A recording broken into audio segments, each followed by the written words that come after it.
आप सभी से विनम्र आग्रह करना चाहेंगे, जोरदार तालियों से हम आपका स्वागत और अभिनंदन करें और अपने स्थान पर बहुत बहुत स्वागत, बहुत बहुत अभिनंदन। आयुष्मान भारत महात्मा गांधी राजस्थान स्वास्थ्य बीमा योजना नए चरण का शुभारंभ आप सभी का चिकित्सा, स्वास्थ्य और परिवार कल्याण विभाग राजस्थान की ओर से बहुत बहुत स्वागत, अभिनंदन। स्वागत है माननीय मुख्यमंत्री राजस्थान सरकार श्री अशोक गहलोत जी का। और इस वक्त मुख्यमंत्री निवास पर हमारे साथ सभी मंत्रीगण, मुख्य सचेतक महोदय, उप मुख्य सचेतक महोदय, माननीय विधायक गण, माननीय महापौर नगर निगम जयपुर, मुख्य सचिव महोदय और सभी प्रशासनिक अधिकारीगण, Rajasthan state health insurance agency की टीम और बीमा कंपनी के पदाधिकारी, राजस्थान के सभी जिला मुख्यालयों पर विधायक गण, माननीय सांसद गण, जिला प्रमुख, महापौर, सभापति, संभागीय आयुक्त, जिला कलेक्टर, मुख्य चिकित्सा और स्वास्थ्य अधिकारी, प्राचार्य मेडिकल कॉलेज वीसी के माध्यम से हमारे साथ जुड़े हुए हैं और ब्लॉक स्तर पर प्रधान, उप जिला कलेक्टर, ब्लॉक चिकित्सा और स्वास्थ्य अधिकारी और पंचायत स्तर पर जनप्रतिनिधि और सरकारी कार्मिक भी हमारे साथ जुड़े हैं। सभी का स्वागत और अभिनंदन। स्वागत करना चाहेंगे फेसबुक, यूट्यूब, इलेक्ट्रॉनिक चैनल्स के माध्यम से सजीव प्रसारण में हमारे साथ जुड़ी हुई राजस्थान की आवाम का,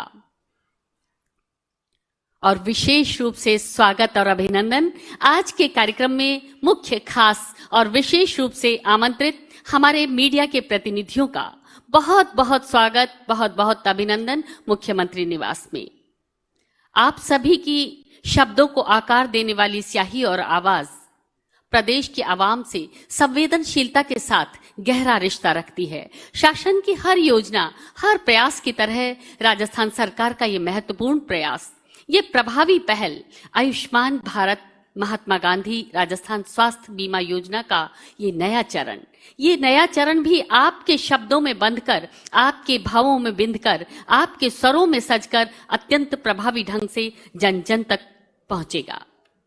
राष्ट्रपिता महात्मा गांधी राम राज्य का स्वप्न देखा करते थे और कहते थे, मेरा राम राज्य वह है जिसमें गरीबों की संपूर्ण सुरक्षा हो। शायद इससे बेहतर श्रद्धांजलि, इससे अच्छी आदरांजलि राष्ट्रपिता को उनकी 151वीं जयंती वर्ष पर हो ही नहीं सकती थी, जो आज राजस्थान सरकार अपनी आयुष्मान भारत महात्मा गांधी राजस्थान स्वास्थ्य बीमा योजना के नए चरण के रूप में देने जा रही है। आग्रह करना चाहेंगे शासन सचिव चिकित्सा एवं स्वास्थ्य विभाग श्री सिद्धार्थ महाजन जी से योजना की जानकारी और स्वागत उद्बोधन के लिए। नमस्कार।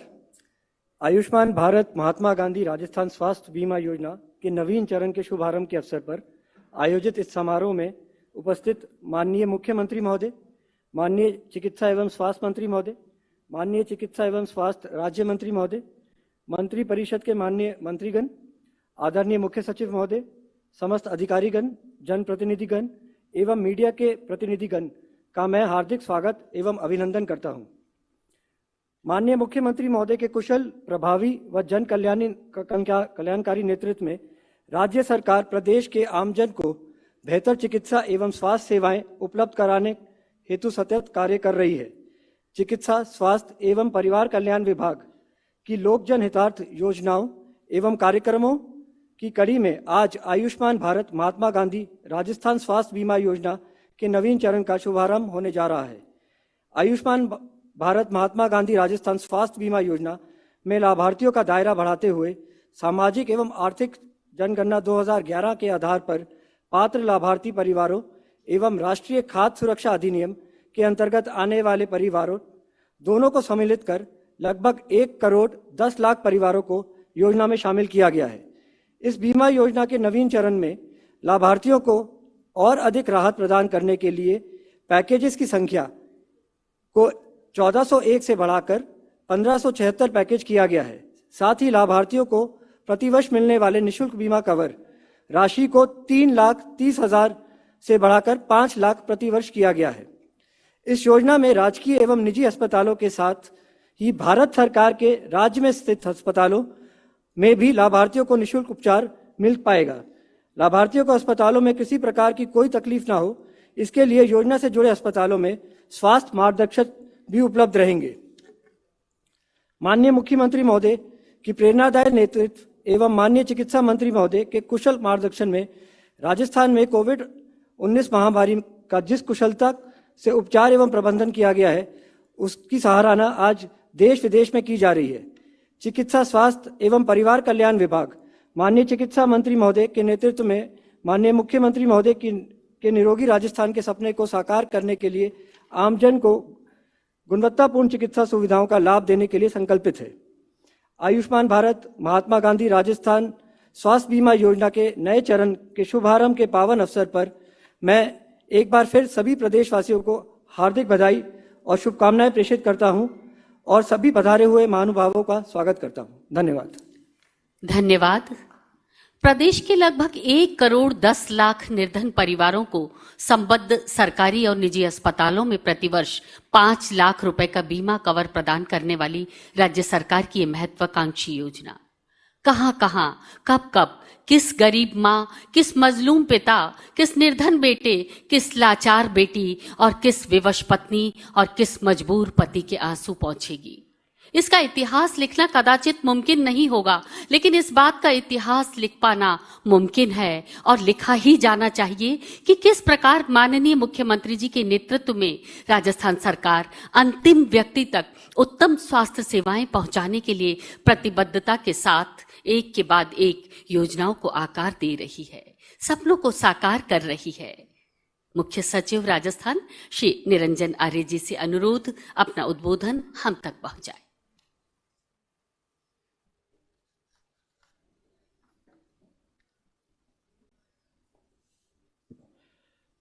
परम सम्माननीय मुख्यमंत्री महोदय, मंच पे विराजमान मंत्रिमंडल के साथीगण, प्रेस के विभिन्न प्रतिनिधिगण, माननीय विधायक महोदय एवं अधिकारी साथियों,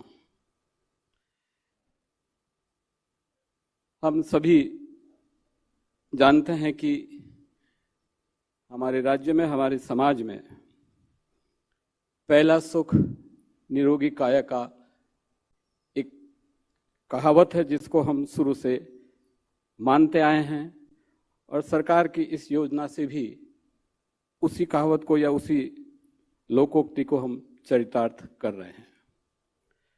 माननीय मुख्यमंत्री जी के निर्देशन में राजस्थान ने बीते कुछ समय से स्वास्थ्य सेवाओं को अधिक मजबूत किया है।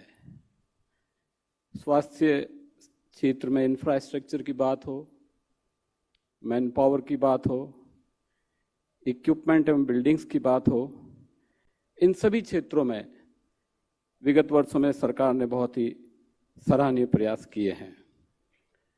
कोरोना प्रबंधन और निरोगी राजस्थान का जो सफल मॉडल है वो राज्य में ही नहीं बल्कि पूरे देश में चर्चा का विषय रहा है। राजस्थान का एक महत्वपूर्ण सोपान जो है चिकित्सा के क्षेत्र में, वो माना जाता है कि पहली बार निःशुल्क दवा योजना प्रारंभ की गई। माननीय मुख्यमंत्री महोदय ने अपने समय में राज्य की जनता को एक सौगात दी थी जिसका बहुत ही उत्साहवर्धक परिणाम सामने आए और पूरे देश में इसकी चर्चा आज भी होती है।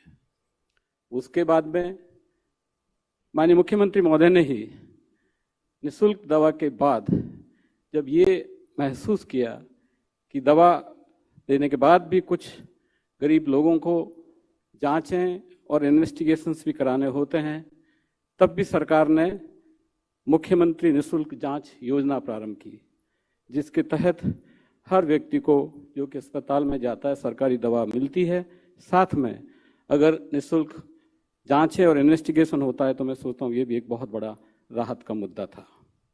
और उसी श्रृंखला में आज एक बहुत ही दीर्घकालीन कदम के रूप में एक नई योजना का आगाज हो रहा है और वो योजना है आयुष्मान भारत महात्मा गांधी राजस्थान स्वास्थ्य बीमा योजना। इस नए चरण से राज्य को निरोगी बनाने में तो सहायता मिलेगी, लेकिन मूलतः वो लोग जो कि आजकल के महंगे इलाज की व्यवस्था अपने स्तर पे नहीं कर पाते हैं, उनके लिए और समाज के आम नागरिक के लिए ये एक बीमे के रूप में बीमारी का बीमा होगा, जिससे कि उस व्यक्ति के इलाज में मैं सोचता हूँ कि बहुत बड़ी राहत होगी। इस योजना में जितनी बीमारियों का पैकेज था, उस पैकेज का कवरेज भी बढ़ाया गया है। पहले कुछ बीमारियां शामिल होती थी, अब लगभग आम नागरिक को होने वाली अधिकतर बीमारियों को इसमें शामिल कर लिया गया है। उसी तरह से इसमें जो खर्चे की लागत होती है, अस्पताल की जो बिल का जो लागत है, वो भी पहले कम था, उसको भी अब बढ़ाकर 5 लाख रुपए प्रति वर्ष प्रति परिवार कर दिया गया है। माननीय मुख्यमंत्री महोदय ने एक और संवेदनशील कदम उठाते हुए कोरोना और हीमोडायलिसिस, जो कि जिस समय ये आयुष्मान भारत की योजना बनी थी, पैकेज जब स्वीकृत हुआ था, उस समय ये दोनों बीमारियां उसमें नहीं थी। इसलिए इस दोनों बीमारियों को पैकेज में अलावा ट्रस्ट मोड पे चलाया जाएगा, ताकि इन बीमारियों के ग्रसितों को भी उसी तरह से फायदा मिले जो कि स्वास्थ्य बीमा योजना में अन्यथा मिलता। इस योजना के नए चरण में लाभार्थी परिवारों के भारत सरकार के राजस्थान में स्थित अस्पतालों में निःशुल्क इलाज की सुविधा मिलेगी, जिससे कि परिवारों को दिल्ली या मुंबई या अन्य जैसे बड़े शहरों के महंगे इलाज के लिए नहीं जाना पड़ेगा। जैसा कि मैंने पूर्व में बताया, हेल्थ इंफ्रास्ट्रक्चर में लगातार निवेश किया जा रहा है। विधायकों द्वारा भी इसमें काफ़ी कुछ सहयोग दिया जा रहा है।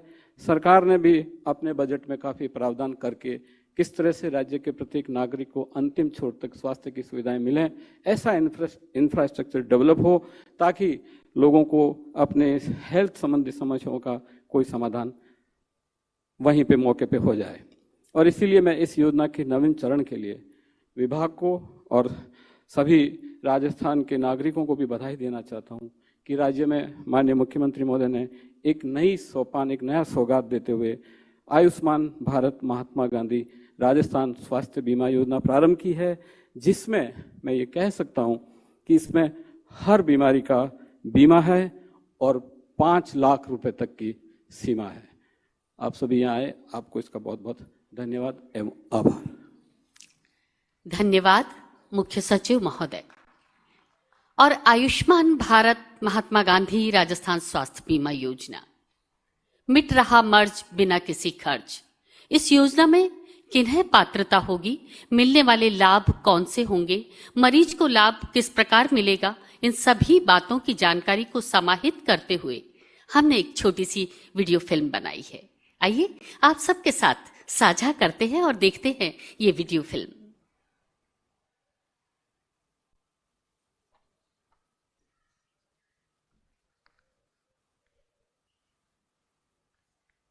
महात्मा गांधी मानते थे कि दूसरों की पीड़ा को समझना और उनके उपकार के लिए जीवन समर्पित करना ही सच्चा मानव धर्म है। माननीय मुख्यमंत्री ने हमेशा निर्धन व जरूरतमंदों के इस दर्द को समझा है। सरकार ने कुछ वर्ष पहले प्रदेशवासियों को निःशुल्क दवा और निःशुल्क जांच की सौगात दी और अब राज्य सरकार द्वारा स्वास्थ्य बीमा योजना का दायरा बढ़ाते हुए आयुष्मान भारत महात्मा गांधी राजस्थान स्वास्थ्य बीमा योजना का नवीन चरण शुरू किया गया है।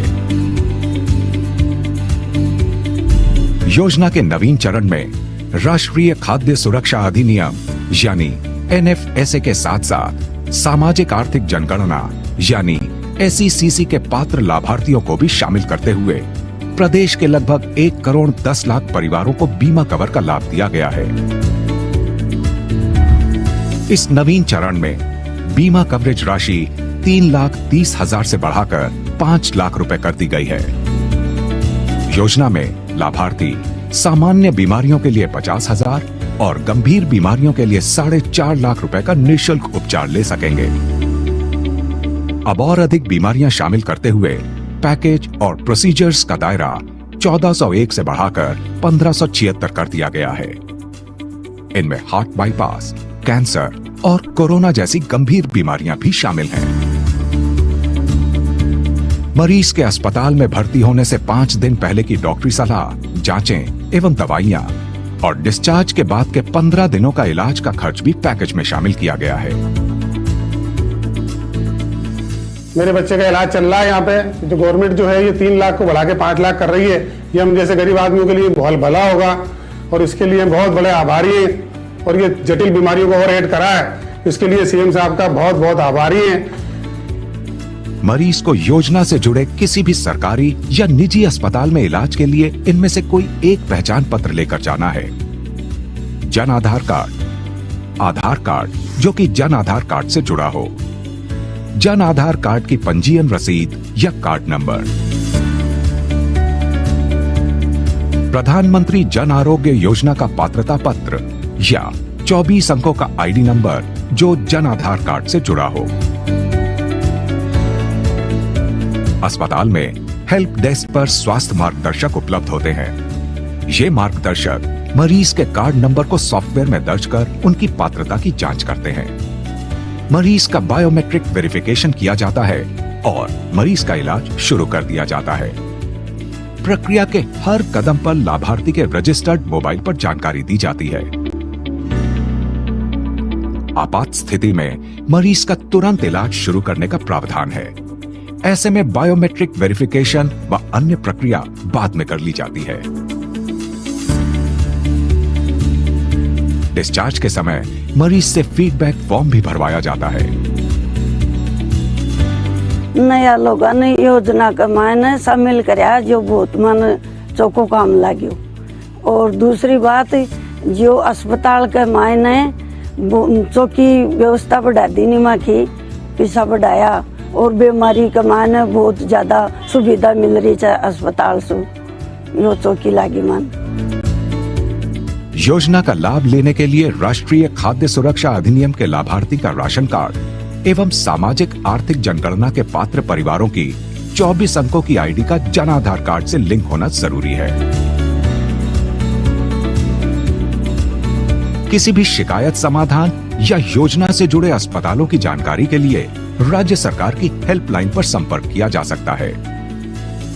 इस योजना ने राज्य के करोड़ों परिवारों के सिर से बीमारी के इलाज की चिंता का बोझ दूर कर दिया है। हर गरीब के आंसू पोंछने का राष्ट्रपिता महात्मा गांधी का सपना सही मायनों में राजस्थान में साकार हो रहा है।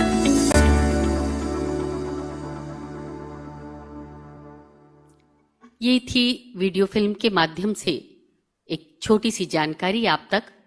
लेकिन क्या योजना है, क्या प्रक्रिया है, कौन से लाभार्थी हैं, क्या लाभ है, कैसे मिलेगा लाभ, ये सब आप सभी मीडिया प्रतिनिधियों के माध्यम से ही तो जानेगा जन जन। लेकिन हमें मालूम है कि आपका पत्रकारिता धर्म, आपका मीडिया मर्म आपको यहीं विश्राम नहीं करने देगा। योजना की सफल गाथाओं के साथ साथ आप क्रियान्वयन की उन कमियों और छिद्रों को भी ढूंढने का प्रयास करेंगे जो कदाचित कमोबेश कहीं हमसे छूट गई हो। और यह प्रयास जहां जन को राहत देता है वहीं हमारे तंत्र को चुस्त और सतर्क बनाता है। और यूं ही तो नहीं कहते हम आप सबको जनतंत्र का चौथा स्तंभ।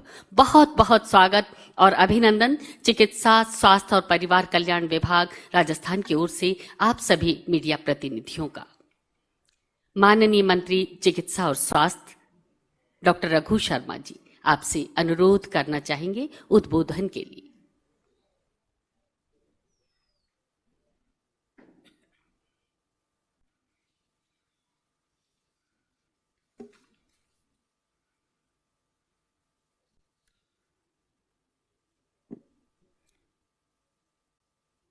समारोह में उपस्थित राजस्थान के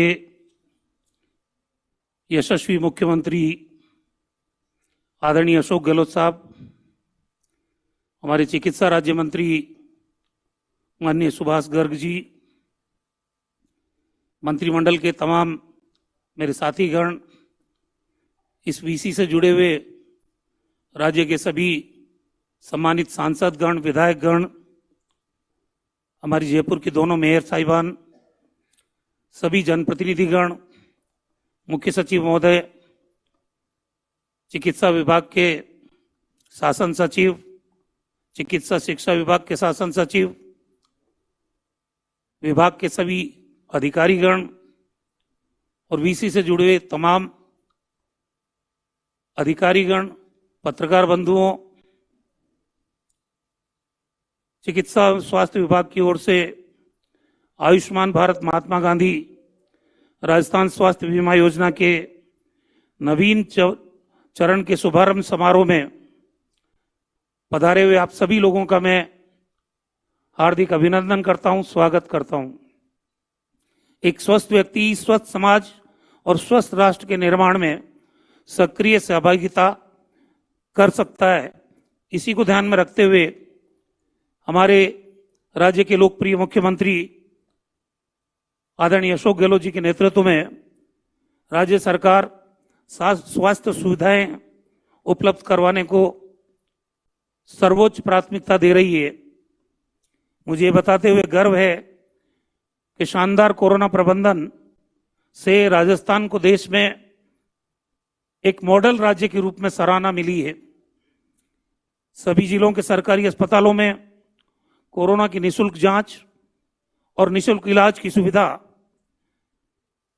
प्रदान की गई है और राजस्थान में जब से कोरोना महामारी आई है, जिस ढंग से हेल्थ इंफ्रास्ट्रक्चर को मजबूत किया गया है वो राजस्थान की जनता के सामने है। चाहे वेंटिलेटर्स की बात हो, आईसीयू बेड की बात हो, ऑक्सीजन सपोर्टेड बेड की बात हो, सामान्य बेड की बात हो, बड़े पैमाने पे इसकी वृद्धि पिछले 9-10 महीने में की गई है। कोरोना की जांच 33 जिलों में हम प्रारंभ कर चुके हैं और करीब 60,000 से ज्यादा जांच करने की हमारी क्षमता बन चुकी है। पोस्ट कोविड केयर क्लिनिक, जो कोविड से ठीक हो चुके हैं मरीज, उनके लिए बहुत उपयोगी सिद्ध हो रहे हैं और जो प्रभावित लोग हैं उनको आवश्यक परामर्श वहां पर दिया जा रहा है। प्रदेश में हेल्थ इंफ्रास्ट्रक्चर को मजबूत करने के साथ साथ मैन पावर को भी बढ़ाया गया है। पहले 700 से अधिक डॉक्टर्स की भर्ती की गई, उसके बाद 2000 डॉक्टर्स की भर्ती की गई। जीएनएम और एएनएम, उनकी भी 11,000 से ज्यादा भर्तियों का काम अभी विभाग के द्वारा पूरा किया गया है और उनको सबको कोरोना के खिलाफ इस जंग में जगह जगह तैनात किया गया है। कोरोना की वैक्सीन आ चुकी है और प्रथम चरण में कोरोना की वैक्सीन राजस्थान में हेल्थ केयर वर्कर्स को 60% लग चुकी है और पूरे कंट्री में हम लोग सेकंड पोजीशन पे है वैक्सीनेशन के मामले में भी। हमारा ये प्रयास रहेगा कि वैक्सीनेशन में भी राजस्थान मॉडल स्टेट बने।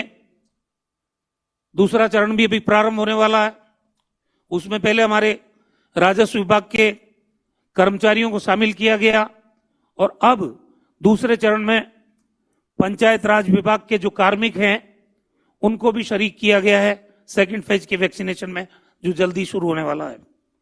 कोरोना के बचाव के लिए प्रदेश में जिस तरह से पहले जागरूकता आंदोलन शुरू किया गया और फिर जन आंदोलन शुरू किया गया, सरकार की तरफ से 1,60,00,000 मास्क वितरित किए गए। विधानसभा में भी कानून बनाने वाला राजस्थान पहला राज्य बना। मास्क की अनिवार्यता के बारे में जगह जगह जिस तरह जागरूकता का कार्यक्रम चल रहा है, उसी का परिणाम है कि राजस्थान में मृत्यु दर 0.86-0.87% रही और हमारा रिकवरी रेट 99 के ऊपर पहुंचा है। परसों तो टोटल राजस्थान में 85 केसेस थे, आज 100 के करीब है। कल मतलब करीब करीब हम लोग कोरोना पे विजय की तरफ बढ़ रहे हैं और इसके लिए स्वास्थ्य विभाग के तमाम अधिकारी, हमारे डॉक्टर्स, पैरामेडिकल स्टाफ और पूरी टीम जिन्होंने अपनी जान जोखिम में डाल के राजस्थान की जनता की हिफाजत करने का जो काम किया, मैं उनको भी इस मौके पर बहुत बहुत साधुवाद देना चाहता हूं और आज भी वो डटे हुए हैं अपने फर्ज को निभाने के लिए। सबसे पहले राजस्थान फॉर्चुनेट स्टेट है, क्योंकि गहलोत साहब का फोकस हमेशा स्वास्थ्य सेवाओं के ऊपर रहा है। जब आप 2008 से 13 के बीच में मुख्यमंत्री थे, 2011 में राजस्थान में निशुल्क दवा योजना आप लेके आए, फिर 2013 में आप निशुल्क जांच योजना आप लेके आए, और अभी जब 2018 के चुनाव हुए, हमने अपने चुनावी घोषणा पत्र में वादा किया था कि हम इन योजनाओं को मजबूती प्रदान करेंगे। महंगी दवाइयां, कैंसर की है, हार्ट की है, किडनी की है, उन दवाओं को निशुल्क दवा योजना के दायरे में लेके आएंगे। जो महंगे जांच हैं उनको भी निशुल्क जांच योजना के दायरे में लेके आएंगे। और मुझे खुशी है कि जब से ये योजना निशुल्क दवा योजना शुरू हुई है, अब तक करीब 86 करोड़ लोगों को इसका लाभ मिला है। और इसमें हमने 713 दवाएं, 181 सर्जिकल, 77 सूचर्स, इनको निशुल्क उपलब्ध करवाया जा रहा है। इसी प्रकार मुख्यमंत्री निशुल्क जांच योजना, उसके अंतर्गत 90 जांचें निशुल्क की जा रही है। योजना के प्रारंभ होने से अब तक करीब 33 करोड़ 86 लाख रोगियों को निशुल्क जांच की सुविधा हम दे चुके हैं। आज प्रदेश में हमारे राष्ट्रपिता महात्मा गांधी की पुण्यतिथि के अवसर पर एक बहुत बड़ा काम राज्य सरकार के द्वारा शुरू किया जा रहा है। राज्य में आयुष्मान भारत महात्मा गांधी राजस्थान स्वास्थ्य बीमा योजना, उसको नवीन रूप में शुरू किया जा रहा है। जैसा अभी मेरे पूर्व वक्ता बता चुके हैं कि पहले पैकेजेस भी कम थे, अब पैकेजेस बढ़े हैं, और पहले बीमा की राशि भी सामान्य बीमारी में 30,000 थी, गंभीर बीमारियों में 3 लाख रुपए थी। उसको बढ़ा के अब सामान्य बीमारी में 50,000 और गंभीर बीमारी में 4.5 लाख, कुल मिला के 5 लाख का लाभ कवरेज का मिलेगा आम आदमी को। राजस्थान की करीब 2/3 आबादी इस योजना से लाभान्वित होगी, इसके कवरेज के दायरे में आएगी। मुख्यमंत्री के निर्देश पर आयुष्मान भारत महात्मा गांधी राजस्थान स्वास्थ्य बीमा योजना के लाभार्थियों का जो दायरा बढ़ा है, पहले हमारे 98 लाख परिवार इसके दायरे में आते थे, फिर अब जो ये योजना का आकार बना है 1 करोड़ 10 लाख परिवार इसके लाभ के दायरे में आएंगे।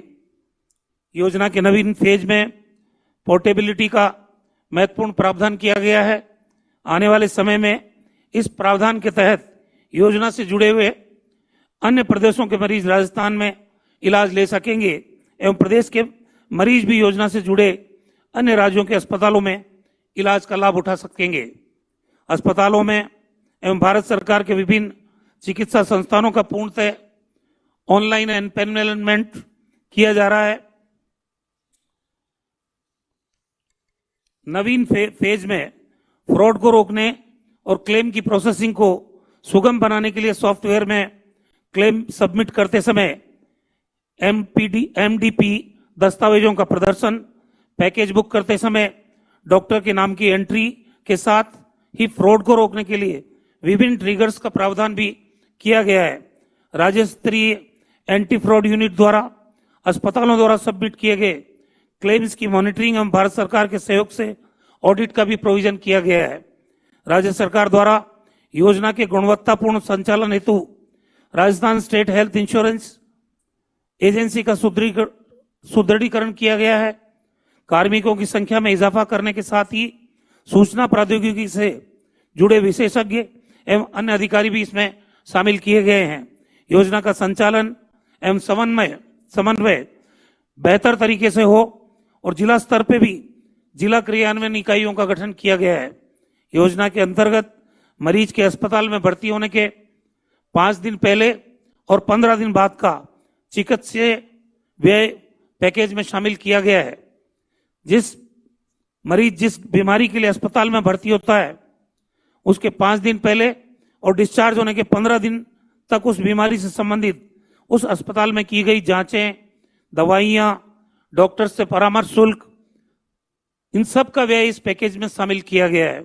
यदि मरीज ओपीडी में जांच, परामर्श आदि प्राप्त करता है तथा जांच के पश्चात अस्पताल में भर्ती होता है, तो ऐसी स्थिति में ओपीडी में उस मरीज से संबंधित जांच, परामर्श, दवाइयां आदि व्यय संबंधित पैकेज में सम्मिलित होने से मरीज को रिफंड किया जा सकेगा। मैं चिकित्सा एवं स्वास्थ्य विभाग की ओर से आप सभी लोगों को यह आश्वस्त करना चाहता हूं कि इस योजना को प्रभावी ढंग से क्रियान्वित किया जाएगा राजस्थान के अंदर, और पात्र व्यक्तियों को योजना की मंशा के अनुरूप लाभ पहुंचाने के हर संभव प्रयास हमारा विभाग सुनिश्चित करेगा। आप सब लोग यहां आए, मैं आप सब लोगों का आभारी हूं। और ये जो नए कलेवर में हमारी स्कीम शुरू हुई है, इससे राजस्थान के आम और आवाम को लाभ मिलेगा, इस बात की मैं उम्मीद करता हूं। एक बार पुनः आप सभी लोगों का आभार, बहुत बहुत धन्यवाद। धन्यवाद, बहुत बहुत धन्यवाद माननीय मंत्री महोदय डॉक्टर रघु शर्मा जी। पहला सुख निरोगी काया, ये व्यक्ति का अपना सरोकार होता है, अपनी चिंता होती है, किंतु यदि यह सरकार का सरोकार बन जाए, परम ध्येय बन जाए, मुख्य लक्ष्य बन जाए, तो इसे ही कल्याणकारी राज्य कहते हैं। और राजस्थान सरकार के प्रमुख सरोकारों में से एक पहला सुख निरोगी काया। इस ध्येय की ओर, इस पथ पर कदम दर कदम आगे बढ़ती प्रदेश सरकार। निशुल्क दवा और जांच योजना, कोरोना का सशक्त प्रबंधन, कोविड-19 के टीकाकरण की मजबूत आदर्श योजना और अब आयुष्मान भारत महात्मा गांधी राजस्थान स्वास्थ्य बीमा योजना का नया चरण, प्रदेश की लगभग 2/3 आबादी की स्वास्थ्य रक्षा के मील का पत्थर। और आज इसके लोगो का विमोचन माननीय के कर कमलों से और हमारे सभी अतिथि गणों के कर कमलों से। इस लोगो का विमोचन जिसमें हम देख पा रहे हैं हमारे राष्ट्रपिता महात्मा गांधी जी का ये चित्र हिंदुस्तान के नक्शे के साथ, मिट रहा मर्ज बिना किसी खर्च, और इसके साथ ही एक साइन बोर्ड जिसमें आयुष्मान भारत महात्मा गांधी राजस्थान स्वास्थ्य बीमा योजना की जानकारी समाहित है। इस पोस्टर को आज माननीय के कर कमलों से हम यहाँ विमोचन करना चाहेंगे। रिमोट का बटन दबाकर डिजिटल माध्यम से हम इसका विमोचन माननीय के कर कमलों से करवाने जा रहे हैं। और ये जो साइन बोर्ड हम देख रहे हैं, इसमें नए चरण की खास बातें हैं। लाभार्थियों के लिए कौन कौन सी बातों का ध्यान रखा जाना है, ये सारी बातें इस पोस्टर में, इस साइन बोर्ड में समाहित हैं। और हमारे हर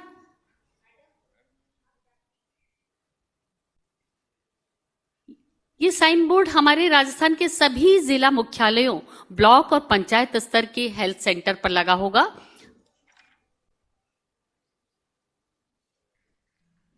और ये ऐतिहासिक क्षण जिसमें आपकी, हम सबकी मौजूदगी, और मैं बार बार जन्म लूं, हजारों दुख कष्ट उठाऊं, ताकि मैं उस एकमात्र ईश्वर को पूज सकूं जिसमें मैं विश्वास करता हूं, जो सभी आत्माओं का योग है, मेरा ईश्वर, जो दीनों में है, दुखियों में है, मेरे देश के हर जाति और प्रजाति के निर्धनों में है, वही मेरी पूजा का लक्ष्य है। इन पंक्तियों से हृदय में गहरे तक प्रभावित माननीय मुख्यमंत्री महोदय से आग्रह, मार्गदर्शन, प्रेरणा शब्दों और निर्देशन के लिए माननीय मुख्यमंत्री महोदय।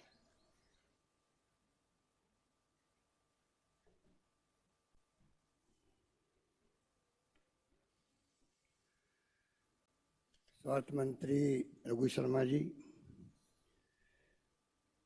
स्वास्थ्य राज्य मंत्री सुभाष गर्ग जी, मंत्री परिषद के साथीगण, मुख्य सचेतक महेश जोशी जी, उप मुख्य सचेतक महेंद्र चौधरी जी, उपस्थित विधायकगण, श्रीमती मुनीश गुजर, मेयर जयपुर हेरिटेज, श्रीमती सौम्या गुजर, मेयर जयपुर रेटर, इसी के माध्यम से जुड़े हुए प्रदेश के अंदर जितने भी हमारे मंत्रीगण हैं, जो विधायकगण हैं, सांसदगण हैं और पंचायत प्रतिनिधि हैं, कर्मचारी हैं, जनप्रतिनिधि हैं, पूरे प्रदेशवासी, चीफ सेक्रेटरी नितिन आर्य जी और तमाम उपस्थित साथियों, प्रेस के साथीगण, मुझे खुशी है कि आज नए चरण में आज ये महात्मा गांधी आयुष्मान भारत महात्मा गांधी स्वास्थ्य बीमा योजना का शुभारंभ होने जा रहा है। मुझे याद है कि करीब 20 साल पहले हम लोगों ने योजना शुरू की थी, मुख्यमंत्री बीपीएल जीवन रक्षा कोर्स, जिसमें कोई लिमिट नहीं थी इलाज के लिए कितना खर्च होगा, चाहे 2 लाख हो, चाहे 5 लाख हो, चाहे 10 लाख हो। एक अभिनव प्रयोग किया था राजस्थान में और बहुत ही कामयाब रहा। लगातार उसके बाद में राजस्थान, क्योंकि बहुत बड़ा प्रदेश है और पूरा भूभाग देश का सबसे बड़ा राज्य राजस्थान है ही है देश के अंदर, जब से छत्तीसगढ़ अलग बना है मध्य प्रदेश से, उसके बाद में तो भूभाग करीब 10% है। हालांकि पानी 1% के आसपास है। समस्या कई तरह की आती है यहाँ पर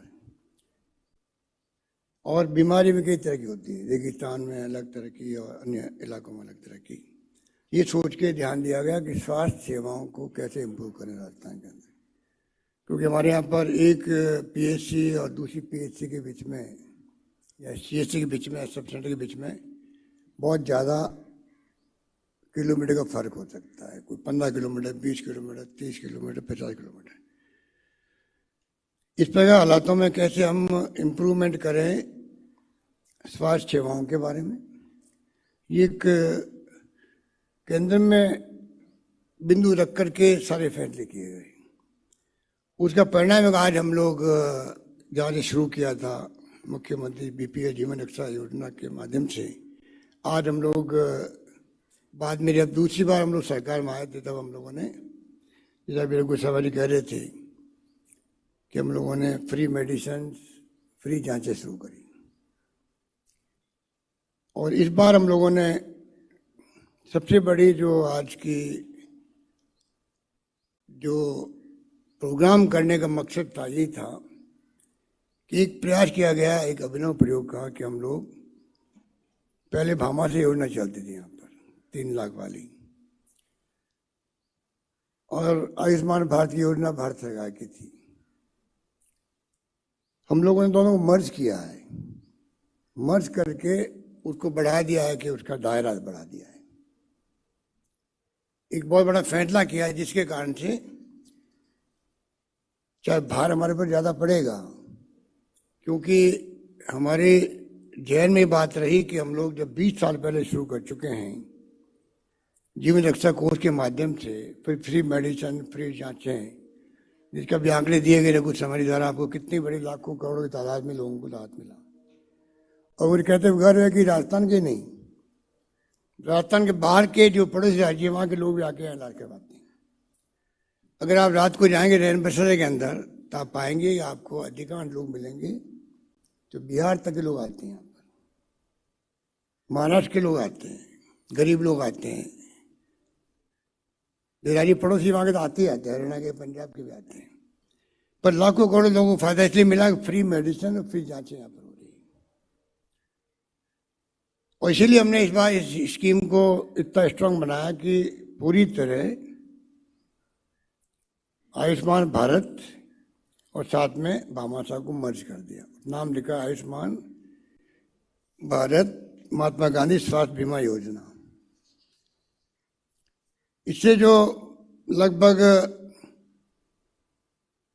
1750 करोड़ रुपए का पहले एस्टिमेट किया गया, फिर हम लोगों ने अभी हाल ही फैसला किया है कि कोविड-19 भी और डायलिसिस भी, उसको भी इंक्लूड करके हम लोगों ने करीब 1800 करोड़ रुपए खर्च होंगे इसके अंदर।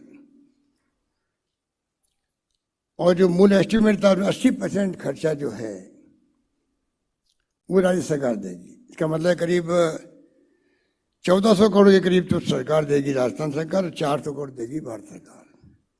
वो मैंने मंजूर किया, चाहे पैसा कम मिले राज्य का राज्यों को, तब भी हम लोग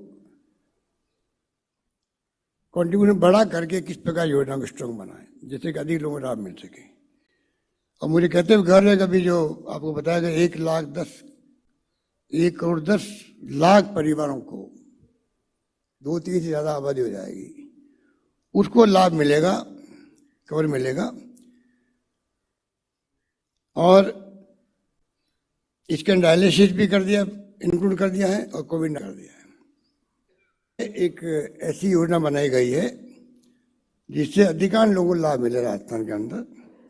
और इसके अंदर जो क्राइटेरिया रखा हुआ, क्राइटेरिया जो भारत सरकार का होता है, उसके अंदर सोशियो इकोनॉमिक सर्वे किया था एक बार, शायद आपको मालूम होगा। सोशियो इकोनॉमिक कम्युनिटी सेंसस किया था यूपीए गवर्नमेंट ने। वो आंकड़े बाद में बाहर आए नहीं थे। जातिगत एक सर्वे किया गया था, बाद में कई कारणों से हो सकता है कि उसको आउट नहीं किया गया। भारत सरकार का आधार वो है जिसके आधार पर वो आयुष्मान भारत चला रहे हैं, जिसकी संख्या कम है। यहाँ राजस्थान के लिए करीब 59 लाख संख्या थी, 60 लाख के आसपास। और दूसरा है जो यूपीए गवर्नमेंट की जो स्कीम थी और जो खाद्य सुरक्षा कानून बनाया डॉक्टर मनमोहन सिंह जी और सोनिया गांधी जी ने, नेशनल फूड सिक्योरिटी एक्ट, राष्ट्रीय खाद्य सुरक्षा अभियान, उसके अंतर्गत जो संख्या होती है वो करीब 90 लाख के आसपास थी। हम दोनों को जोड़ लिया हमने, राष्ट्रीय खाद्य सुरक्षा अभियान के अंतर्गत आने वाले लोग और जो सोशियो इकोनॉमिक कम्युनिटी सर्वे सेंसस, दोनों को जोड़ करके हम लोगों ने इस स्कीम को लागू किया है।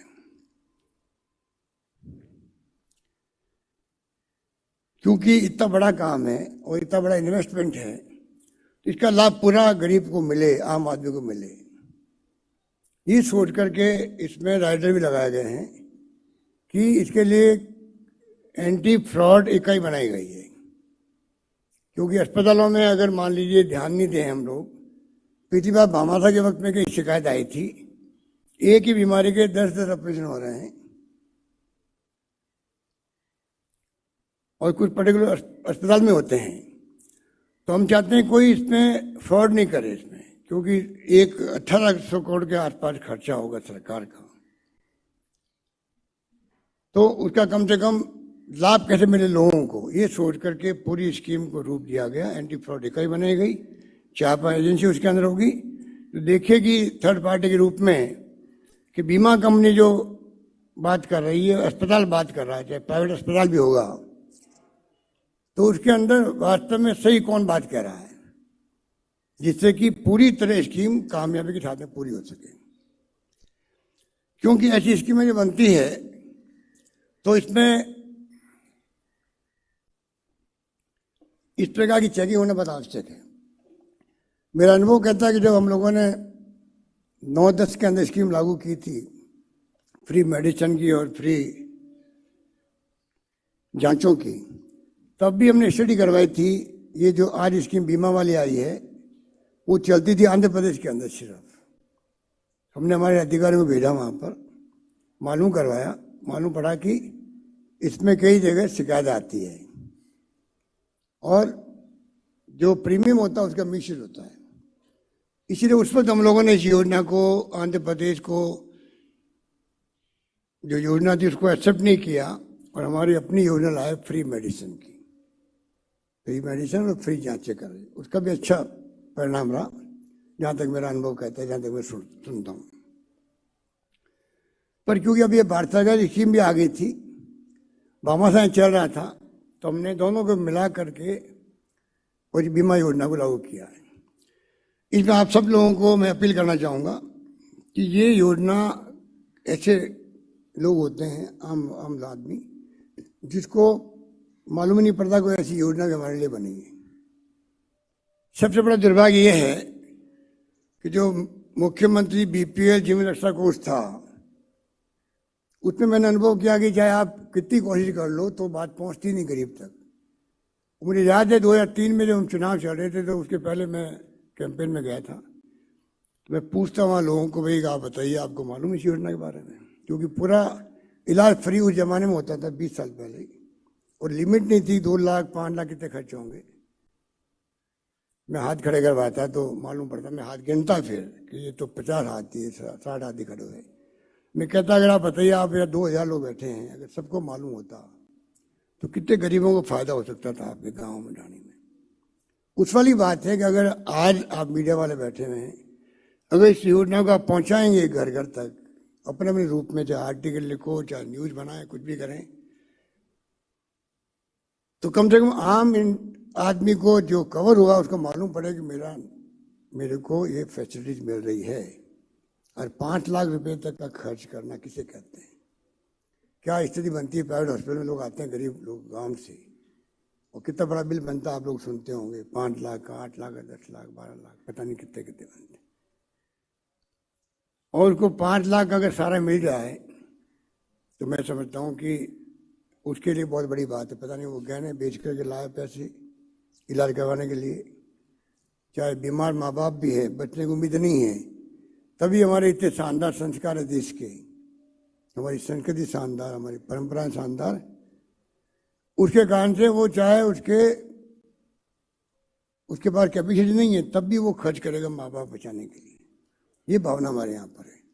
तो आज अगर ये स्कीम घर घर पहुंचेगी तो मैं समझता हूँ इसका लाभ जो है बहुत बड़ा लोगों को मिलेगा, इसमें कोई दो राय नहीं है। और स्वास्थ्य सबके लिए सर्वोपरि है, स्वस्थ रहना। गांधी जी ने तो उस जमाने में स्वास्थ्य पे जोर दिया था। उन्होंने यहाँ तक कहा था स्वास्थ्य पर, गांधी जी ने कहा कि स्वास्थ्य असली संपत्ति है व्यक्ति की, सोना चांदी नहीं है। उस जमाने में गांधी जी अगर स्वास्थ्य को लेकर इतनी जोर देते थे तो आप सोच सकते हो कि आज इतनी तरह की बीमारी हैं। अभी तो कोविड और आ गया, रघु सर ने बताया आपको किस प्रकार से मैनेजमेंट किया, तो उस पर मैं कुछ नहीं कहना चाहूँगा। आप सबको मालूम है कि हमने कसर नहीं छोड़ी। अभी भी जो वैक्सीन है उसमें भी 4-5 राज्यों में हम लोग सम्मिलित हैं, जहाँ पर अभी हेल्थ सेक्रेटरी गवर्नमेंट इन्होंने भी कहा कि 4 राज्य ऐसे हैं जहाँ पर सबसे अच्छा काम चल रहा है। तो इस प्रकार से मेडिकल साइड में मैं समझता हूँ राजस्थान में लगातार हम लोग नवाचार कर रहे हैं। आने वाले वक्त में और चाहेंगे कैसे मजबूत करें इस सिस्टम को। 2/3 से अधिक आबादी हो गई है और कैसे बढ़े इसके लिए प्रयास कर रहे हैं हम लोग, जिससे कम से कम मेडिकल को लेके अभी जो बिराड़ा मॉडल हुआ था,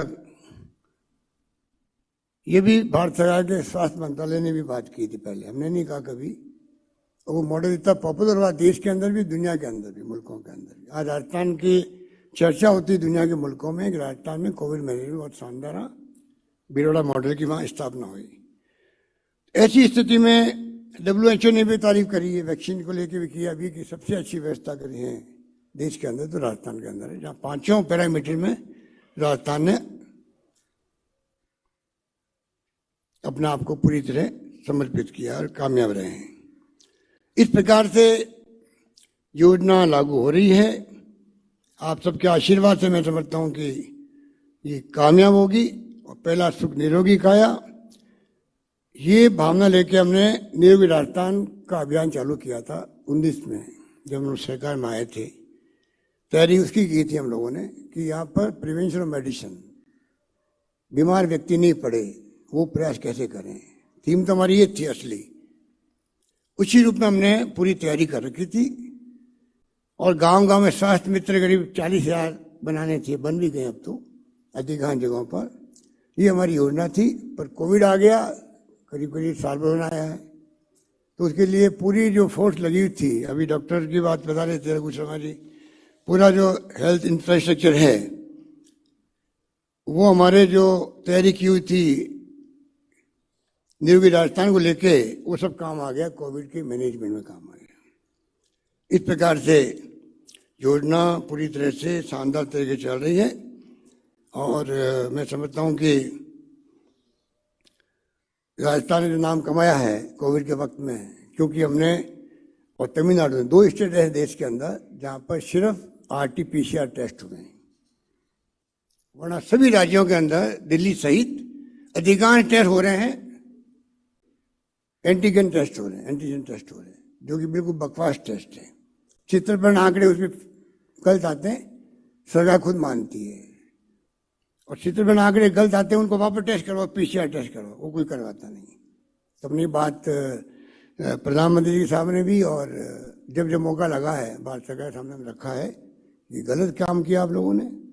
आपको चाहिए था कि आप RT-PCR टेस्ट करवाते, या फिर अगर आपको करवाना था एंटीजन टेस्ट तो कंपल्सरी करते, जो करवाएगा और 70% नेगेटिव आएगा उसको ही वापस टेस्ट कराया जाएगा RT-PCR टेस्ट, तब जाके आप असली स्थिति पहुंच सकते थे। पर राजस्थान ने और तमिलनाडु ने पूरी 100% RT-PCR टेस्ट करवाए। हमारे यहाँ 0% थी टेस्ट की फैसिलिटी, उसको आज 70,000 तक हो गई पर डे, पहले 60 थी, 70 तक हो गई। तो सभी तरह से राजस्थान ने जो मैं समझता हूँ हेल्थ सर्विसेज में, हेल्थ सुविधाओं में जो कामयाबी हासिल की है, और बड़े आपके सुझाव होंगे तो भी वेलकम, उसको भी प्रदेशवासी सब सुन रहे होंगे। सरपंच बैठे हुए स्पीची के अंदर, तो मैं समझता हूँ कि पूरे राजस्थान से जो सुझाव आएंगे हेल्थ को लेके हमारी टॉप प्रायोरिटी रहेगी।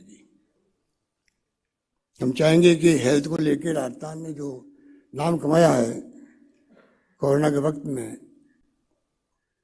जैसा नाम कमाया वैसे ही काम करके दिखाएं आने वाले वक्त के अंदर भी। इसलिए और ज़्यादा जो जरूरत पड़ेगी उस दिशा में हम आगे बढ़ेंगे, और राजस्थान कैसे निरोगी रहे, नंबर 1 राजस्थान कैसे स्वास्थ्य सेवाओं में अग्रणी रहे, और नंबर 3 कि लोगों को सुविधा मिले, किस प्रकार उनका बजट नहीं गड़बड़ा जाए घर का। इस प्रकार की सोच के साथ में हम इस स्कीम लेके आए, और मैं समझता हूँ कि बहुत ही कामयाबी के साथ में हम लोग आगे बढ़ेंगे। ये बात कहता हुआ आप सबका बहुत आभारी है कि आप सब यहाँ पर आज आए हैं, और हमारा ये भी शानदार चल रहा है वैक्सीन का भी, उसका भी आप थोड़ा प्रचार प्रसार भी करें कि वैक्सीन के कोई खतरे नहीं है।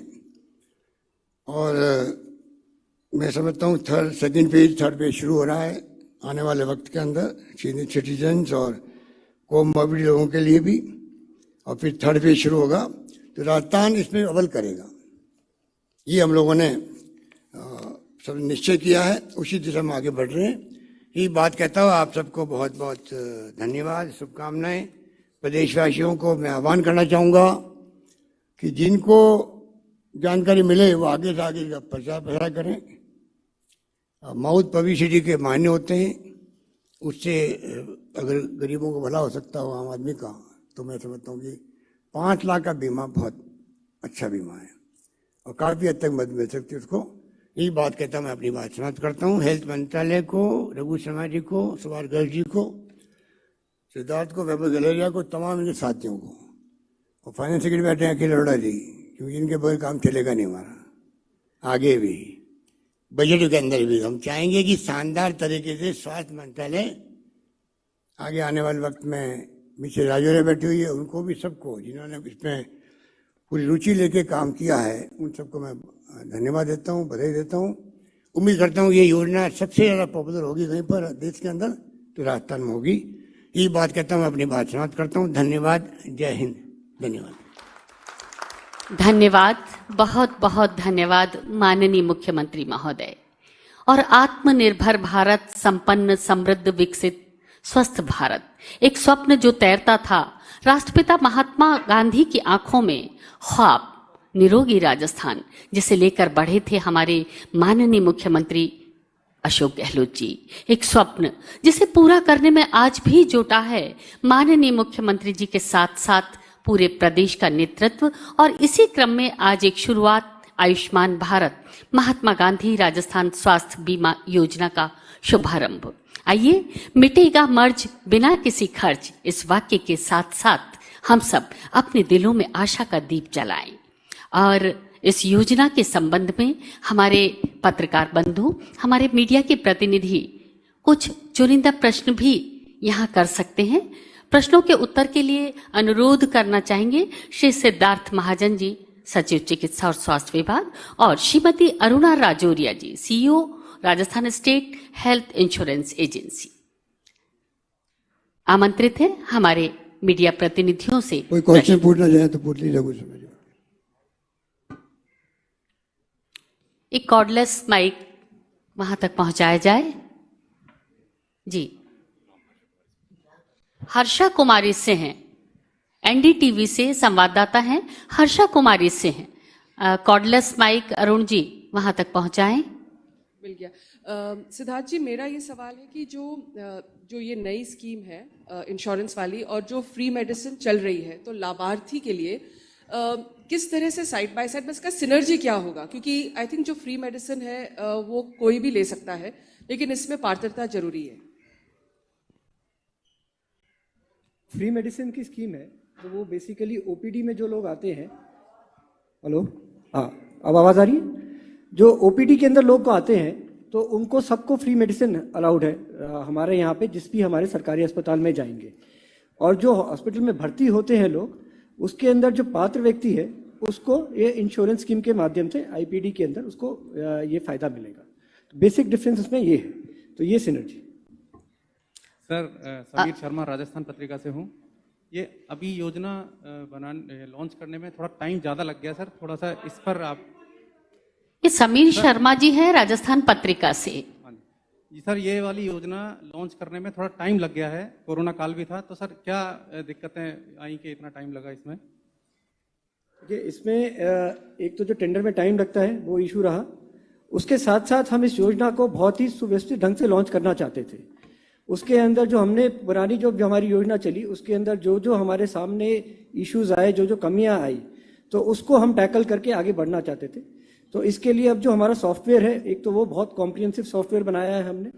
दूसरा, इसके लिए हमने एक जो हमारी ऑडिट की एक यूनिट अलग से बनाई है, जो इसमें देखेगी कि इसके अंदर कोई इश्यूज तो नहीं क्रिएट हो रहे और कोई गड़बड़ी तो नहीं हो रही।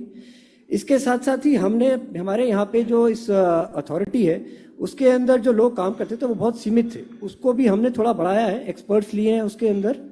और इसके साथ जो हमारी इंश्योरेंस एजेंसी है, उस इंश्योरेंस एजेंसी में जो पिछली जो हमारी इंश्योरेंस के माध्यम से योजना चलती थी उसमें एक शॉर्टकमिंग ये थी कि टीपीएस जो बीच के थर्ड पार्टी एग्रीगेटर्स होते थे वो नहीं होते थे। इस बार हमने थर्ड पार्टी एग्रीगेटर्स भी लिए हैं और उनको भी हमने बहुत सोच समझ के एक हाई लेवल कमेटी बना के यहाँ पे उनको सेलेक्ट किया है और उनको फिर इंश्योरेंस एजेंसी के माध्यम से चयन किया है।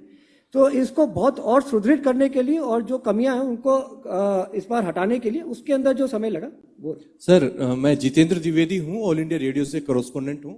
सर, पहले जो ये स्कीम चल रही थी उसमें एक प्रॉब्लम आ रही थी कि प्रीमियम नहीं चुकाया गया कंपनियों को, जिसके कारण जो लाभार्थी जाते थे उनको बार बार मना कर देते थे अस्पताल की हम पैसा आपका ट्रीटमेंट नहीं करेंगे। ऐसा कई बार हुआ है सर, पहले भामा साहब भी चल रही थी, उसके बाद में आयुष्मान भी आ गई थी। तो वो परेशानी उनको फेस ना करना पड़े, सरकार उनको समय पर प्रीमियम दे, तो क्या इस बात की व्यवस्था भी सुनिश्चित की गई है? जो फर्स्ट इंस्टॉलमेंट था प्रीमियम का वो ऑलरेडी दिया जा चुका है और इस स्कीम में प्रीमियम कब दिया जाएगा, कितना दिया जाएगा, ये पूरी चीजें स्कीम की गाइडलाइंस में पहले से निर्धारित है। साथ ही में इंश्योरेंस कंपनी अस्पताल का क्लेम कितने समय में डिस्पोज करेगा उसकी भी टाइमलाइंस सॉफ्टवेयर के अंदर सम्मिलित की गई है। तो सॉफ्टवेयर के अंदर ये इंश्योर किया गया है कि हर टाइमलाइन के अंदर क्लेम सबमिशन अस्पताल के द्वारा समय सीमा के भीतर हो और क्लेम का सेटलमेंट इंश्योरेंस कंपनी के द्वारा समय सीमा में हो। मैं Rajesh Asnani new Indian express से बोल रहा हूँ। प्राइवेट हॉस्पिटल्स का एक इम्पॉर्टेंट रोल रहने वाला है इस योजना की सक्सेस में।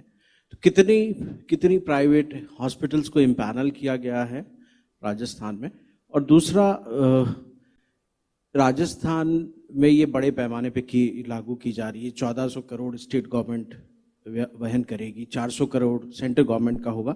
तो नेशनली ये योजना यानी कहाँ स्टैंड करती है?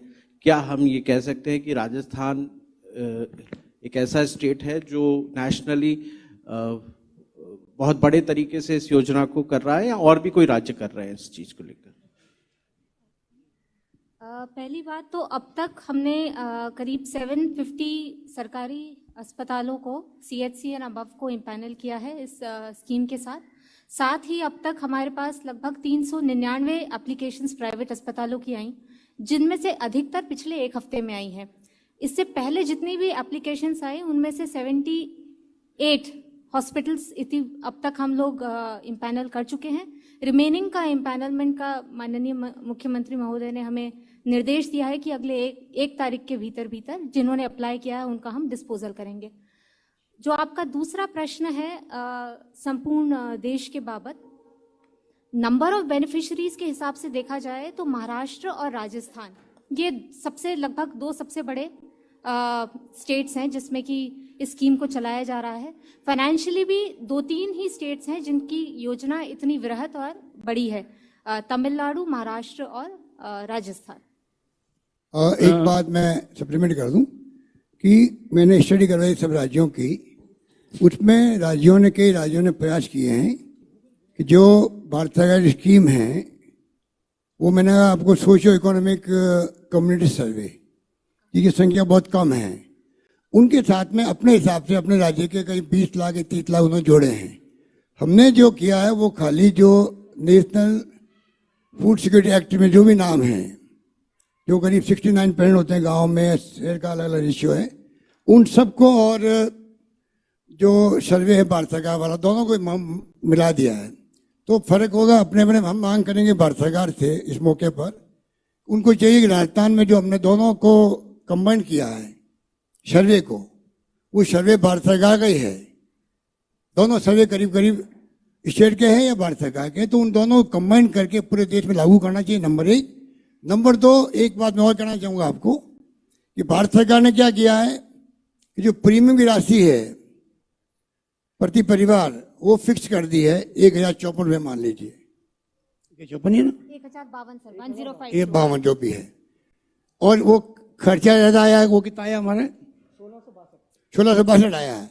तो भारत सरकार ने क्या किया है, वो खाली जो उनके 59 लाख जो भी हैं उसी तक सीमित रहेगा, और जो खर्चा होगा जो बताया अभी आपको वो नहीं देंगे। वो आपको जो 1052 रुपये हैं उसका 60% देंगे। इसका मतलब कि अगर हमने टेंडर करके इंश्योरेंस कंपनी को हायर किया है, ज़्यादा उसने प्रीमियम ले रहा वो हमसे, हम देने मंजूर कर रहे हैं क्योंकि हमें स्कीम लागू करवाने ढंग से।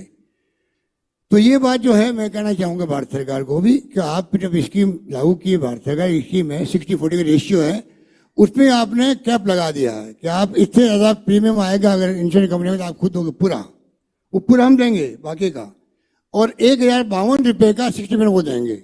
मेरे ख्याल आप लोग बात समझ गए होंगे। इस रूप में ये स्कीम लागू हो रही है राजस्थान के अंदर, ये थोड़ा फर्क है। मैं चाहूँगा कि हमारी मांग रहेगी प्रधानमंत्री जी से कि कृपा करके आप नेशनल फूड सिक्योरिटी एक्ट वाला सर्वे और सोशियो इकोनॉमिक कम्युनिटी सर्वे दोनों को मिलाकर के आप लागू कीजिए पूरे देश के अंदर, और प्रीमियम में कैप मत लगाइए। जो टेंडर आ रहे हैं वो प्रीमियम आपको 60-40% देना चाहिए। रघु जी, मेरा सवाल आपसे, मैं नरेश शर्मा फर्स्ट इंडिया से।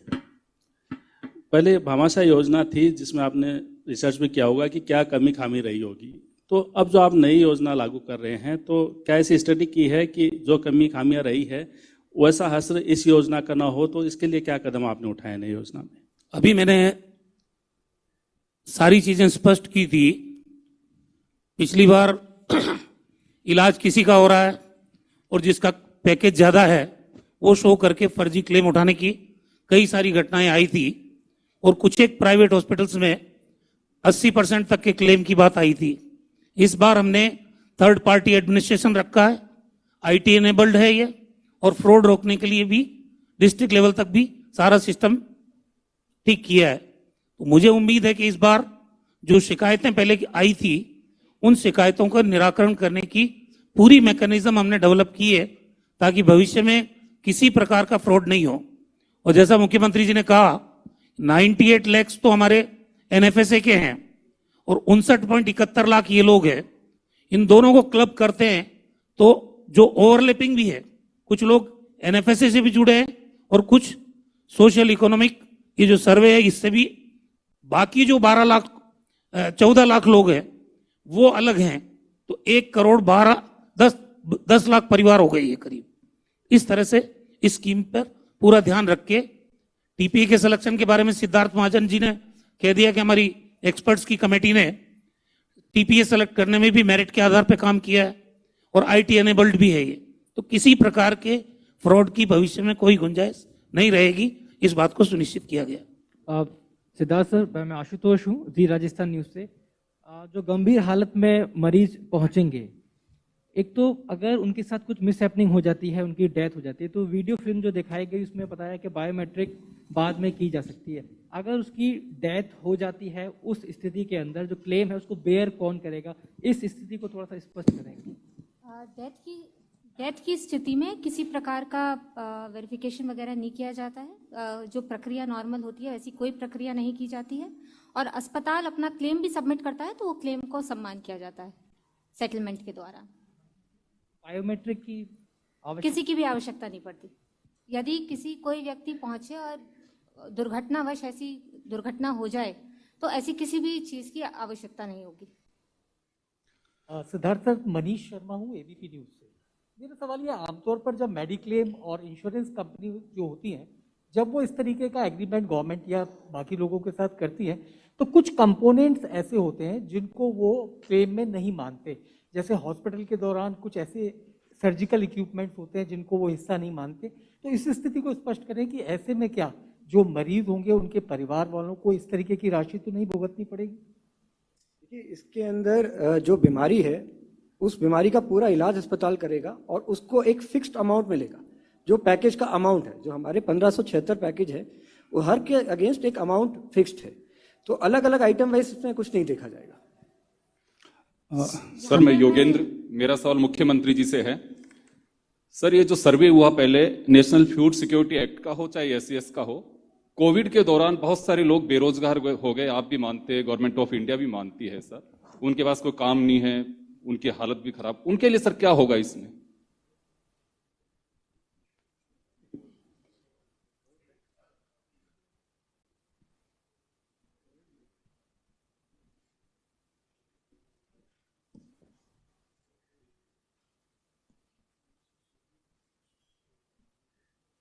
एक ये हमारे रोज अभी 7-8 महीने में जो करीब 200 वीडियो कॉन्फ्रेंसिंग हुई है और कई पत्र लिखे गए भारत सरकार को कि जो जो हमें फीडबैक मिलता गया आप जैसे लोगों से, वो हम लोग भेजते गए आगे लिख करके। तो इसमें भी जो 2011 का सेंसस है वो जिसमें किया गया ये, तो हमने मांग करी है कि जो नेक्स्ट सेशन जो सेंसस है, क्योंकि अब नया सेंसस चालू हो रहा है, उसके आधार पर सबको कवर किया जाए। क्योंकि कोविड के अंदर लोगों की तकलीफ, हर वर्ग के लोगों को किसी किसी रूप में तकलीफ हुई है, इस बात का एहसास है। दुर्भाग्य से जो 20 लाख करोड़ का पैकेज दिया गया प्रधानमंत्री द्वारा, वो पैकेज इम्पैक्टफुल नहीं रहा।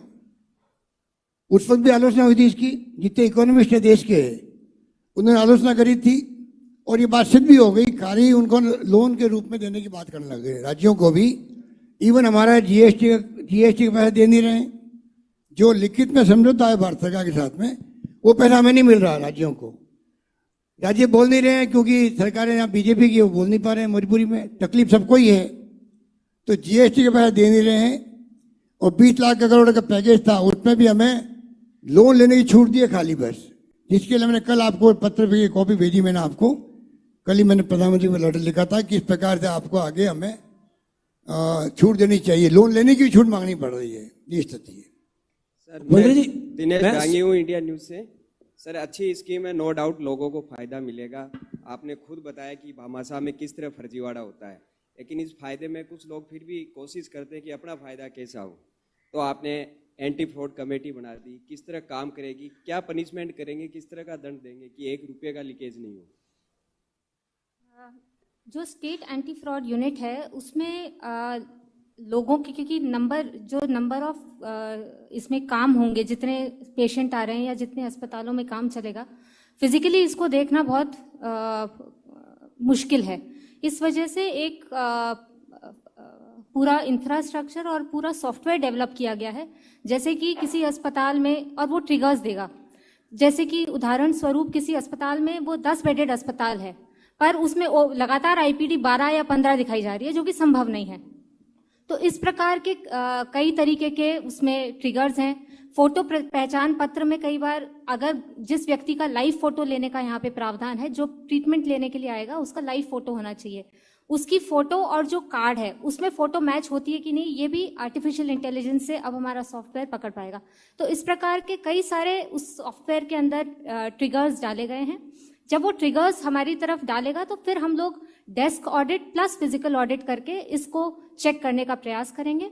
जहां तक पनिशमेंट का सवाल है, इसमें फाइनेंशियल प्लस डी इम्पैनलमेंट दोनों के लिए अलग अलग प्रावधान किए गए हैं और इसको किसको क्या पनिशमेंट मिलना चाहिए इसके लिए भी एक पूरा ग्रीवियंस मैकेनिज्म बैठाया गया है। मंत्री जी, मैं सुरेश शर्मा, दैनिक अधिकार से।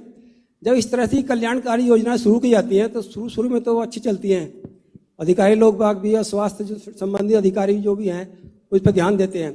जिस प्रकार भामाशाह का हासिल हुआ ये आपने सबने देखा है, लेकिन बाद में जो है मॉनिटरिंग नहीं हो पाती है, इसको जो वास्तविक लाभार्थी है उनको लाभ नहीं मिल पाता है और बिचौलिए इस तरह से घुस जाते हैं। अभी आपने एंटी फ्रॉड की बात करी थी, तो इसकी रेगुलर मॉनिटरिंग के लिए आप क्या क्या व्यवस्था की है? देखिए, जैसे पहले भी बताया, एंटी फ्रॉड यूनिट हमारे द्वारा बनाया गया है। दूसरा, सॉफ्टवेयर बहुत कॉम्प्रिहेंसिव बनाया गया है। जैसे अरुणा ने अभी आपको बताया, सॉफ्टवेयर हमारे को खुद ट्रिगर देगा। अगर सपोज कोई पैकेज है एक अस्पताल के अंदर, वो पैकेज 100, 200, 300 बार एक महीने में आ रहा है, तो उससे भी आइडिया लग जाता है कि ये पैकेज एक ही अस्पताल में क्यों जा रहा है। तो सॉफ्टवेयर के अंदर बहुत सारे रिपोर्ट्स जनरेट होंगी और जो हमने अपने यहाँ पे जो पहले जो स्कीम चलती थी वो एक बहुत लिमिटेड स्टाफ के साथ चलती थी। तो एंटी फ्रॉड यूनिट के साथ एक स्पेशल हमने आईटी की पीएमयू भी बनाई है, जो केवल आईटी की मॉनिटरिंग करके जो हमारे एंटी फ्रॉड यूनिट्स को उसको फीड करती रहेगी कि क्या हो रहा है। इसके साथ साथ हर जिला अस्पताल, हर अस्पताल के ऊपर, जैसा इसमें वीडियो में भी दिखाया गया, एक स्वास्थ्य मार्गदर्शक होगा जो वहाँ पे जो व्यक्ति आएगा उसको भी समझाएगा और इस स्कीम का प्रचार प्रसार भी करेगा। और जो आगे की हमारी प्लानिंग है उसमें हमने स्कीम की प्रचार प्रसार के लिए और जिला लेवल पे इसको स्ट्रेंथन करने के लिए भी एक छोटा यूनिट बनाने का हमने प्लान कर रखा। सर, मैं एक जानना चाह रहा था, बीमित व्यक्ति अगर दूसरे स्टेट में इलाज करवाने... एक सेकंड। इसके अलावा अभी रघु शर्मा जी ने, इनके मंत्रालय ने स्वास्थ्य मित्र बनाए हैं, करीब 40,000, हर गांव में एक का 80,000। तो उनका जो वो वैसे सोशल वर्कर हैं, पर धीरे धीरे आपको मालूम है कई लोग बहुत ही रुचि भी होती है हेल्प करने की लोगों की। हम चाहेंगे उनको इन्वॉल्व करें कम से कम लोगों को तकलीफ नहीं हो, तकलीफ हो तो उनको हल करवा सकें। तो स्वास्थ्य मित्रों का भी उपयोग हम लोग करें मॉनिटरिंग के अंदर, शिकायत कम से कम आए। सर, बीमित व्यक्ति अगर दूसरे स्टेट में इलाज करवाने जाना चाहता है तो उसके लिए क्या प्रक्रिया रहेगी? क्या वो रेफरल केस होंगे या सीधे भी जाके इलाज करवा सकता है? अभी तक इंटरस्टेट पोर्टेबिलिटी का जो सॉफ्टवेयर है वो गवर्नमेंट ऑफ इंडिया द्वारा हमको दिया जा रहा है। मैं समझती हूँ अगले 1-1.5 महीने में ये लागू होगा। कोई बीमार व्यक्ति अगर दूसरे स्टेट में है और वहाँ के इम्पैनल्ड चिकित्सालय में अगर वो लेना चाहता है तो रेफरल की ऐसा जरूरत नहीं होती, सॉफ्टवेयर में ही उसका आइडेंटिफिकेशन हो जाएगा उसके कार्ड और जन आधार कार्ड के द्वारा। वो स्टेट हमको वो फीडबैक देगा कि आपके ये मरीज यहाँ पे आए, इनका हम इलाज प्रारंभ कर सकते हैं कि नहीं, और यदि वो हमारे अंदर बेनिफिशियरी है तो हम ओके करेंगे और इलाज प्रारंभ हो जाएगा। मैम, ये बताइए कि जैसे इसमें मेंशन्ड है कि 1 वर्ष तक की आयु के बच्चों का जनाधार रजिस्ट्रेशन आवश्यक नहीं है और 5 वर्ष से कम आयु के बच्चों का बायोमेट्रिक सत्यापन आवश्यक नहीं है, तो दोनों के लिए क्या क्राइटेरिया है? 5 इयर्स के लिए आधार मैंडेटरी है क्या? हाँ जी। ये जो दवाई लेने जाते हैं उसमें साहब एनएसी की संख्या ज़्यादा होती है, दवाई मिलने वाली जो होती है वो बहुत कम होती है। अधिकांश उपभोक्ता भंडारों में कहा जाता है कि सरकार की तरफ से वो भुगतान नहीं हो पा रहा है, इस वजह से हम दवाइयाँ खरीद ही नहीं पा रहे।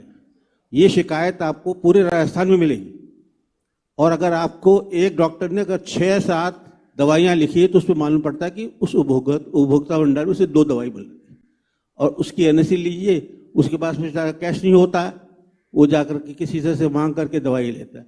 ये भुगतान की प्रक्रिया जब तक आपकी नहीं होगी, देखिए आपने कोविड के जो प्राइस स्ट्रक्चर बनाया था टेस्ट का, उसका प्रभाव इतना बढ़ा कि जैसे जैसे आपने कीमतें कम की टेस्ट बढ़ते गए।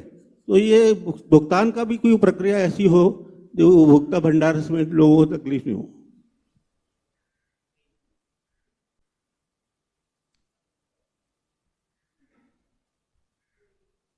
अच्छा, आपने जो ये उपभोक्ता भंडार वाली बात बताई उस पर माननीय मुख्यमंत्री जी ने पहले कुछ समय पहले रिव्यू किया था।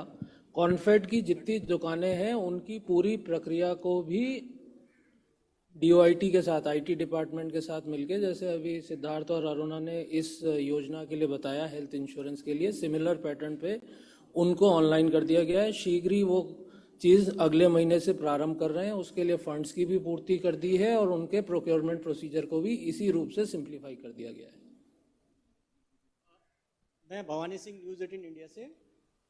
जो इस योजना के अंदर पिछली बार हमने काम किया था 10 डिस्ट्रिक्ट में, प्रॉब्लम प्राइवेट अस्पतालों की नहीं थी, दिक्कत ही थी अस्पतालों के चयन की। ऐसे ऐसे अस्पताल मिले थे जिनके अंदर OT नहीं है, जो क्लिनिक थे और वहां पर ऑपरेशन हो रहे थे बड़ी तादाद के अंदर। तो अस्पतालों के चयन को लेकर, इनपैनल करने को लेकर इस बार क्या सावधानी बरती गई और क्या वैसे अस्पताल फिर लिस्ट में नहीं होंगे, इसकी क्या सावधानी? इस बार अस्पतालों को इम्पैनल करने के लिए एक एसेंशियल क्राइटेरिया रखा गया है कि मिनिमम ये क्राइटेरिया तो चाहिए ही, और एडवांस्ड क्राइटेरिया। इसका मतलब यदि किसी चिकित्सालय में कोई भी स्पेशलिटी अगर अप्रूव की जा रही है तो वो मात्र उसी स्पेशलिटी के लिए उपचार कर सकेगा, बाकी स्पेशलिटीज का उपचार वो नहीं कर पाएगा। साथ ही में इम्पैनलमेंट का कार्य करने के लिए डिस्ट्रिक्ट लेवल पे प्रत्येक अस्पताल की फिजिकली विजिट करके उनकी सारा डेटा हमने लिया है, और 2 वर्ष से पुराने अस्पताल जो है मात्र उनको ही इसमें इम्पैनल किया जा रहा है। नए अस्पतालों को यहाँ पे हमने इम्पैनलमेंट के लिए अलाउ नहीं किया है। तो कई तरीके के नियम लाए गए हैं जिससे कि जो अस्पताल हैं वो अच्छे हमारे साथ इम्पैनल हो। District level committee physically verify करके अपना सारा फीडबैक हमको देती है, और एक स्टेट लेवल कमेटी है जो कि इसको कंप्लीट तरीके से एग्जामिन करके इम्पैनलमेंट के लिए रेकमेंड करती है। Thank you. धन्यवाद। आप सभी का पत्रकारिता धर्म और आपका पत्रकारिता मर्म हमारी इस योजना को मजबूती प्रदान करेगा, और वास्तव में किसी भी योजना की क्रियान्विति करना इतना आसान नहीं होता है। बहुत सारे चिंतन मनन के बाद बहुत सारे लोगों का सहयोग इसमें लेना होता है। राजस्थान सरकार की इस महत्वाकांक्षी और ऐतिहासिक योजना के शुभारंभ के अवसर पर हमारे बीच उपस्थित अतिथिगण, मीडिया प्रतिनिधि और VC से जुड़े सभी लोगों का आभार व्यक्त करने के लिए निवेदन करना चाहेंगे माननीय राज्य मंत्री चिकित्सा और स्वास्थ्य डॉक्टर सुभाष गर्ग जी से।